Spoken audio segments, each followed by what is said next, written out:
안녕하세요. 놀라운 논란의 미스터 논란입니다. 이강인 선수가 뛰고 있는 파리 생제르맹 소식 전해드리도록 하겠습니다. 이번 경기에 굉장히 독특한 점이 하나 있었죠. 바로 한글 이름을 달고 파리 생제르맹 선수들이 뛰는 모습을 볼 수 있었다는 것인데, 이 경기 굉장히 인상적이었습니다. 그리고 시즌 초반과는 달리 굉장히 단합된 파리 생제르맹의 모습을 볼 수 있는 그런 경기이기도 했는데, 이 르아브르와 파리 생제르맹의 경기 어떤 일이 일어났는지 바로 들어가 보시죠.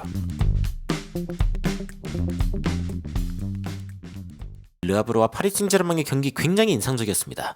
일단은 이 르아브르라고 하는 팀은 리그 2, 그러니까 그 2부 리그죠. 6회로 최다 우승을 기록한 팀입니다. 2022-23 시즌에 이제 승격을 한 팀이고, 이 팀이 이번에 굉장히 좋은 모습을 보여주고 있는데, 이 팀에서 예전에 뛰었던 선수로는 마레즈, 포그바, 파예, 그리고 맨디 같은 굉장히 이름 있는 선수들이 있습니다. 그래서 일단 좀 근본이 있는 느낌이고, 프랑스에서 가장 오래된 축구 클럽으로 알려져 있다고 합니다.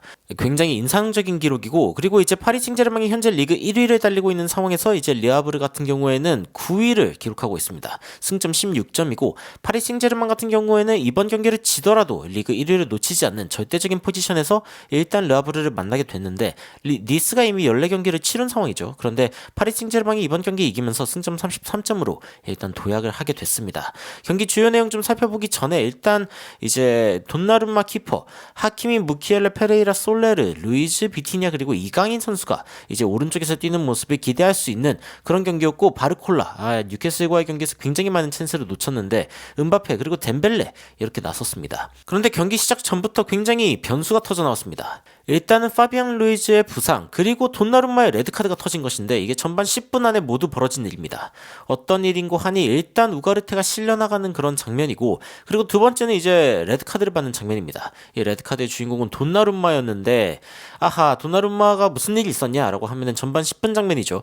상대방의 롱킥이 넘어왔는데 이거를 이제 수비수가 처리하냐 골키퍼가 처리하냐 좀 애매한 상황에서 결국에는 이제 골키퍼한테 밀었단 말이죠. 근데 이거를 처리하는 과정에서 돈나룸마가 공이 아니라 상대방의 머리를 차버립니다. 야, 이거는 가까운 장면에서 보면 이렇게 다리를 위로 뻗어가지고 상대방의 머리를 차버리는 이런 장면이 발생을 한 것인데, 공은 그대로 이제 못 찼죠.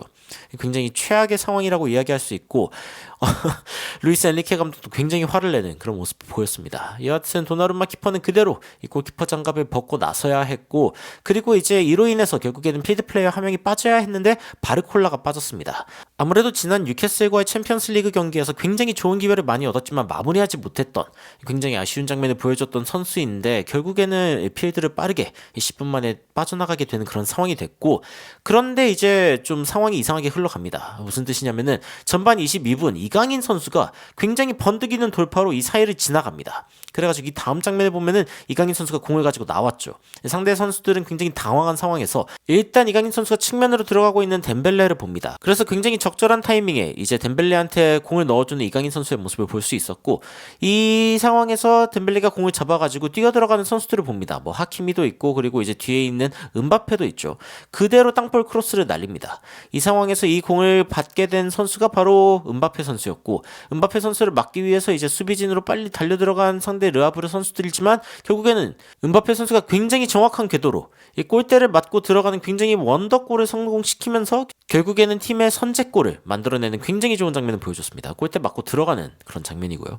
음바페의 이 골 장면을 보면서 이 파리 생제르맹 팬들도 진짜 10점 만점에 10점이다. 와우! 이런 모습을 보여줬고, 킬리안 중앙에서 뛰는 게 훨씬 더 좋은 것 같다. 역시 섹시한 골이었다. 이런 이야기가 나오는데, 빠른 선수, 굉장히 빠르면서 결정력이 좋은 선수 하면 떠오르는 선수가 있죠.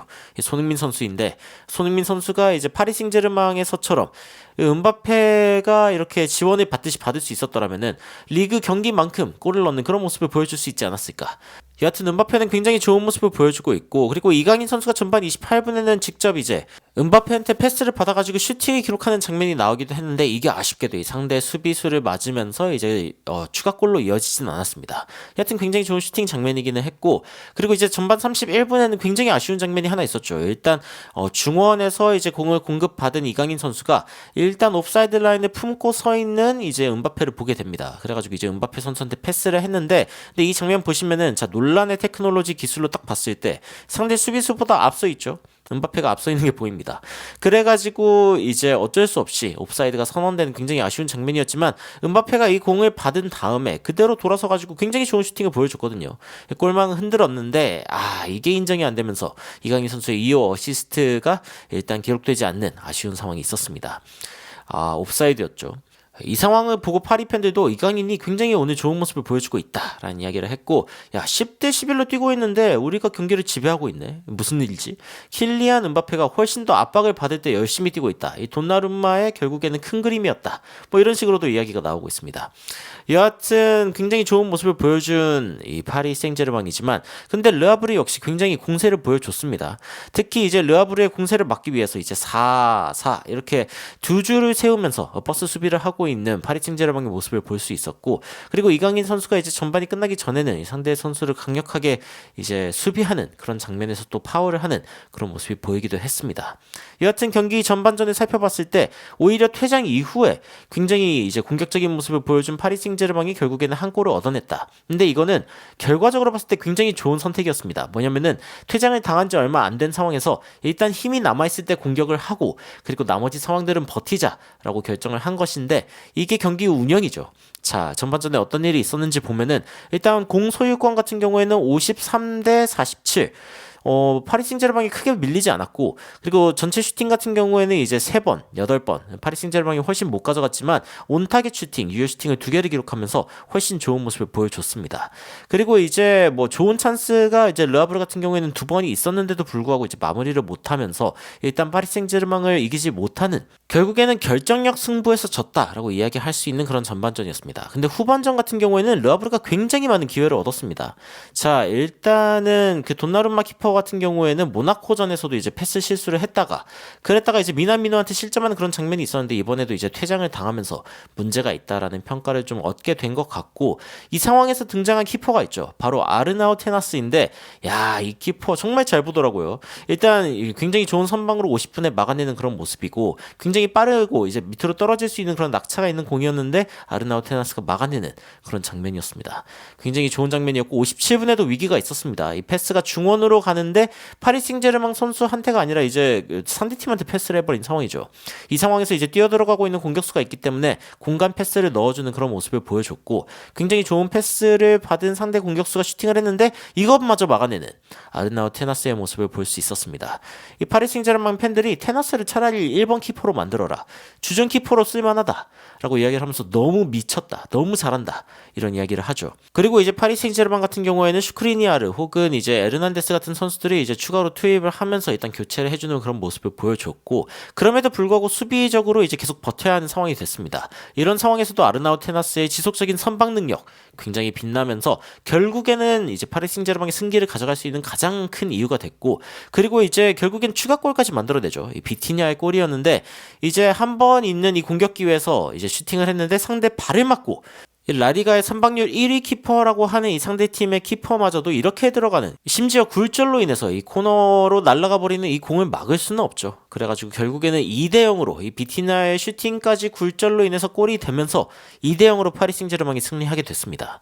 사실 오늘 경기 이제 한국 팬들도 굉장히 보기 좋은 경기 시간대인 9시부터 11시에 잡혀 있었고, 음바페, 이강인 뭐 이런 식으로 이제 등번호 위에 써있는 이 이름이 한국어로 되어 있는 그런 경기였단 말이죠. 외신을 보니까 파리 생제르맹이 왜 이 한국어를 셔츠에다 썼냐, 뭐 이런 기사를 좀 살펴보니까 이강인 선수가 어쨌건 파리 생제르맹에 이적을 하면서 한국의 팬덤이 굉장히 증가했다라고 이야기를 하면서, 이 때문에 일단은 파리 생제르맹의 셔츠를 굉장히 많이 팔고 있는 이강인 선수에 대해서, 그리고 한국 팬덤에 대한 어떤 보답을 하고 싶다라는 이야기를 하면서 한국어로 이제 이름을 표기하는 그런 유니폼까지 만들어낸 거죠. 굉장히 인상적이라는 생각이 들었는데, 왜냐면은 뭐 EPL이나 다른 리그에서는 한 번도 본 적이 없는 그런 상황이라는 생각이 들거든요. 혹시나 이런 상황이 전에 있었을 수도 있지만, 뭐 클럽 오피셜 웹사이트 같은 경우에도 이강인 선수가 이제 팀에 온 이후에 한국 팬들이 엄청나게 많이 늘어났다라고 이야기하면서 소셜 네트워크에서 22,000명의 서브스크라이버, 구독자가 늘었다. 이게 전 트위터죠, X. 그리고 35,000명이 네이버.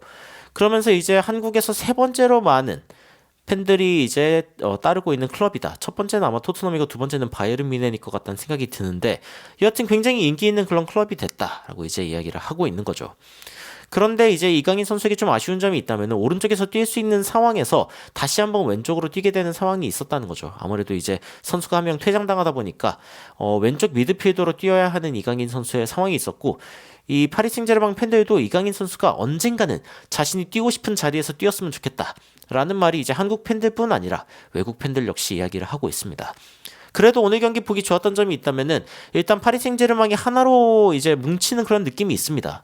확실히 한 팀이 되어가고 있다는 생각이 들고, 그리고 이제 후반전의 어려운 시간들을 잘 버텨냈다. 그러면서 이제 전반에 빠른 골, 그리고 후반전 막판에도 이제 쐐기골을 박아넣는 그런 모습이 강팀다웠다라고 이야기할 수 있는 그런 경기였습니다. 결국에 경기 결과는 2대 0으로 그대로 마무리가 됐고, 그리고 이제 공소유 이제 60대 40 약간 밀리는 모습을 보여줬습니다. 후반에는. 그리고 이제 전체 슈팅 같은 경우에는 22대 9. 야, 진짜 르아브르가 엄청나게 많은 슈팅을 퍼부었지만 7개의 유효 슈팅, 이 중에서 이제 골키퍼 파리 생제르맹의 키퍼가 너무 많이 막아내면서 아르나우 테나스 키퍼의 굉장히 좋은 선방이 이어졌고, 그리고 오프 타겟 혹은 막힌 슈팅이 이제 15개나 되는 그런 상황이 되었습니다. 전체적으로 봤을 때는 큰 찬스를 두 팀 다 3개씩 놓쳤습니다. 그래서 이제 좋은 찬스를 얼마나 마무리를 했냐가 결국에는 이제 팀의 어떤 승패와 직결됐다라고 이야기할 수 있는 그런 경기고, 패스 수 같은 경우에는 604대 414.